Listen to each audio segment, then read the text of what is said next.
Dove Audio presents The Hitchhiker's Guide to the Galaxy by Douglas Adams, read by the author. Far out in the uncharted backwaters of the unfashionable end of the western spiral arm of the galaxy lies a small, unregarded, yellow sun. Orbiting this at a distance of roughly 92 million miles is an utterly insignificant little blue-green planet whose ape-descended life forms are so amazingly primitive that they still think digital watches are a pretty neat idea. This planet has, or rather had, a problem, which was this.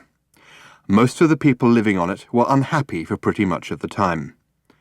Many solutions were suggested for this problem, but most of these were largely concerned with the movements of small green pieces of paper, which is odd because on the whole it wasn't the small green pieces of paper that were unhappy. And so the problem remained. Lots of the people were mean, and most of them were miserable, even the ones with digital watches. Many were increasingly of the opinion that they'd all made a big mistake in coming down from the trees in the first place, and some said that even the trees had been a bad move, and that no one should ever have left the oceans.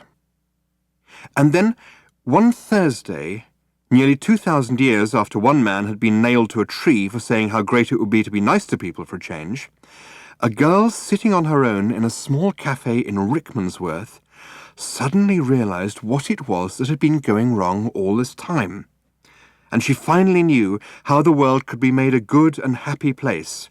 This time it was right, it would work, and no one would have to get nailed to anything. Sadly, however, before she could get to a phone to tell anyone about it, a terrible, stupid catastrophe occurred, and the idea was lost forever. This is not her story. But it is the story of that terrible, stupid catastrophe and some of its consequences.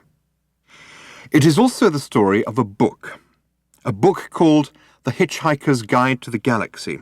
Not an Earth book, never published on Earth, and until the terrible catastrophe occurred, never seen or even heard of by any Earthman. Nevertheless, a wholly remarkable book.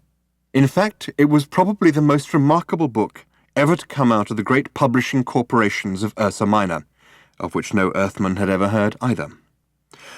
Not only is it a wholly remarkable book, it is also a highly successful one, more popular than the Celestial Home Care Omnibus, better selling than 53 More Things to Do in Zero Gravity, and more controversial than Ulon Kulufid's trilogy of philosophical blockbusters, Where God Went Wrong, some more of God's greatest mistakes, and Who is this God person anyway? In many of the more relaxed civilizations on the outer eastern rim of the galaxy, The Hitchhiker's Guide has already supplanted the great Encyclopedia Galactica as the standard repository of all knowledge and wisdom.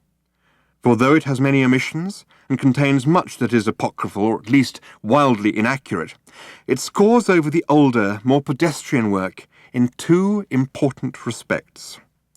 First, it is slightly cheaper, and secondly, it has the words, "Don't panic," inscribed in large friendly letters on its cover.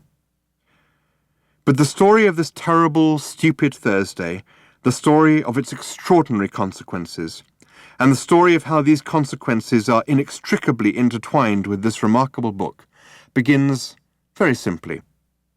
It begins with a house.